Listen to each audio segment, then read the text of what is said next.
Praise the Lord. நிச்சயமாகவே முடிவு உண்டு, உன் நம்பிக்கை வீண் போகாது. நீதிமொழிகள் 23:18. அல்லேலூயா. எல்லாருக்குமே இந்த வார்த்தை ரொம்ப சந்தோஷத்தை உண்டாக்கும். வேதனைக்கு மத்தியில், சோதனைக்கு மத்தியில், போராட்டத்துக்கு மத்தியில் என்ன செய்யறதுன்னு தெரியாமல் தடுமாறிட்டு இருக்கிற ஒவ்வொருத்தருக்கும் இந்த வார்த்தை மிகப்பெரிய சந்தோஷத்தை உண்டாக்கும். நிறைய பேர் கவலையோடு கண்ணீரோடு அடுத்த நாள் என்ன நடக்க போகுது என்று கேட்டுக்கொண்டிருக்கிறவர்களுக்கு இந்த வார்த்தையை கேட்ட உடனே நிச்சயமாகவே முடிவு உண்டு, உன் நம்பிக்கை வீண் போகாது என்ற வார்த்தையை சொன்ன உடனே ஒரு சந்தோஷம் உண்டாகும். யாருக்கு தான் சந்தோஷம் உண்டாகாது? எல்லோரும் இந்த வார்த்தை கேட்கிறார்கள், எல்லோருக்கும் இந்த வார்த்தை பிடிக்கிறது, எல்லோருக்கும் சமாதானத்துக்காக, சந்தோஷத்திற்காக, நிம்மதிற்காக ஆண்டவர் சமூகத்தில் உட்காந்துருக்காங்க. எனக்கு பிரியமானவர்களே, இந்த அருமையான நாளில் கூட இந்த நீதிமொழி 23:17 சொல்லுகிறது, நீ நாடோறும் கர்த்தரை பற்றும் பயத்தோடு இரு என்று சொல்லுகிறார்.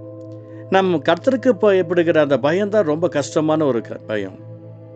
ஜெபிக்கும் போது பயப்படுறோம், துதிக்கும் போது பயப்படுறோம், சபைக்கு வரும்போது பயப்படுறோம், சபையில் பயப்படுறோம், அதுக்கப்புறம் நம்ம இஷ்டப்பட்டுதான் வாழ்கிறோம். அப்போ நிச்சயமாக முடிவுன்ற நம்பிக்கை வீண் போகாத வார்த்தை நம்முடைய வாழ்க்கையில் நடக்கவே நடக்காது. ஏன் நடக்காது? அப்போ அந்த வார்த்தை நம்முடைய வாழ்க்கையில் சக்ஸஸாக வரணும் அப்படின்னு சொன்னால் நாம் என்ன செய்யணும்? கர்த்தரை பற்றும் பயத்தோடு இருக்க வேண்டும். எங்கெங்க ஜெபிக்கும் போது பரிசுத்தமாக இருக்கிறது பரிசுத்தம் அல்ல, எல்லோ நேரத்திலையும் ஆண்டவருடைய அன்பை நாம் பற்றி கொள்ள வேண்டும். ஆண்டவருக்காக தியாகமாக தாகமாக காத்துட்ருக்கீங்கள்ல, என் குடும்பத்தில் அற்புதம் நடக்கணும், என்னுடைய பணத்தேவைகள் சந்திக்கப்படணும், என்னுடைய ஆசை தாகம் ஏக்கமெல்லாம் இயேசுவின் நாமத்தில் சக்ஸஸாக அமையணும் என்று நீங்கள் ஏக்கத்தோடு இருக்கிறீங்கள.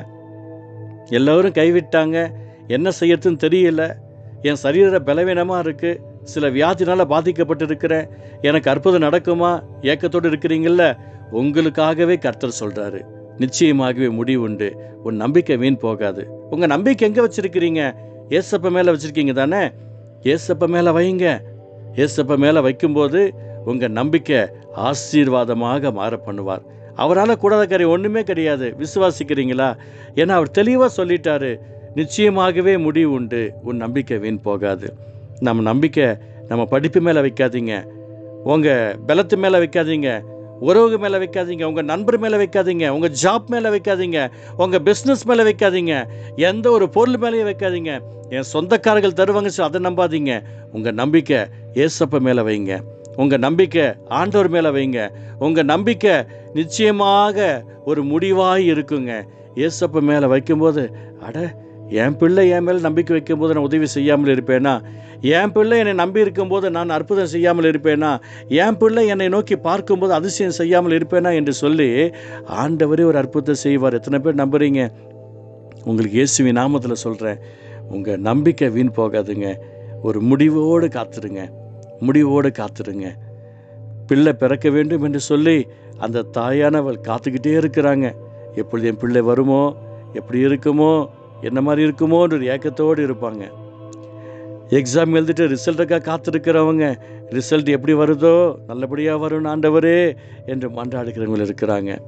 வேலையில் சம்பள உயர்வு கிடைக்க வேண்டும், வெளிநாட்டுக்கு அற்புதமாக நடக்க வேண்டும், நல்ல வேலை கிடைக்க வேண்டும் என்று ஏக்கத்தோடு இருக்கிறவங்க இருக்கிறாங்க. அதே போல் நல்ல வரன் கிடைக்க வேண்டும், என் மகளுக்கு என் மகனுக்கு நல்ல வரன் கிடைக்கணும்னு ஏக்கத்தோடு இருக்கிறவங்களுக்கும் கர்த்தர் ஒரு அற்புதம் செய்ய ரெடியாக இருக்கிறார். அவர் சொல்கிற ஒரு வார்த்தை, நிச்சயமாகவே முடிவுண்டு, உன் நம்பிக்கை வீண் போகாது. அதுக்கு நாம் செய்யறது என்ன? கர்த்தரை பற்றும் பயத்தோடு இருப்போம், கர்த்தரை பற்றும் பயத்தோடு இருப்போம். சிலர் ஊழியக்கார வந்தோடனே போய் டிவி ஆஃப் பண்ணுவாங்க, சிலர் ஊழியக்காரை பார்த்த உடனே பைபிளை தூக்குவாங்க, சிலர் ஊழியக்காரை பார்த்த உடனே அந்நிய பாஷை பேசுவாங்க. எனக்கு பிரியமானவர்களே, எங்கே போனாலும் எங்கே வந்தாலும் கர்த்தரை பற்றும் பயத்தோடு இருக்கும்போது ஆண்டவர் அற்புதத்தை செய்வார். இந்த நாளில் உங்களுக்கு ஒரு அற்புதம் காத்திருக்கிறது. நீங்கள் உங்களுடைய இருதயத்தில் கர்த்தரை பரிசுத்தம் பண்ணி கொள்ளுங்கள், உங்கள் எண்ணங்களில் கர்த்தரை பரிசுத்தம் பண்ணி கொள்ளுங்கள், உங்கள் ஏக்கங்களில் கர்த்தரை பரிசுத்தம் பண்ணி கொள்ளுங்கள். உங்களுக்கு ஒரு முடிவு இருக்கிறது. என்ன முடிவு? நிச்சயமாகவே ஒரு முடிவு. உங்கள் குடும்பத்தை குறித்து, உங்கள் எதிர்காலத்தை குறித்து கவலையோடு இருந்தீங்கல்ல, இன்னைக்கு கர்த்தர் ஒரு அற்புதமாக மாற பண்ண போகிறார். உன் நம்பிக்கை வீண் போகாது. நன்றி ஆண்டவரே.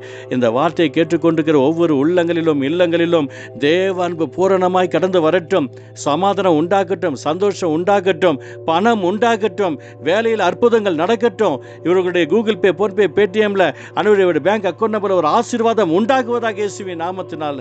அப்போ உம்முடைய அன்பை இவர்கள் ஆஸ்வதிக்கப்பட கர்த்தர் இரக்கம் செய்வீராக. இயேசு நல்ல பிதாவே. ஆமேன், ஆமேன்.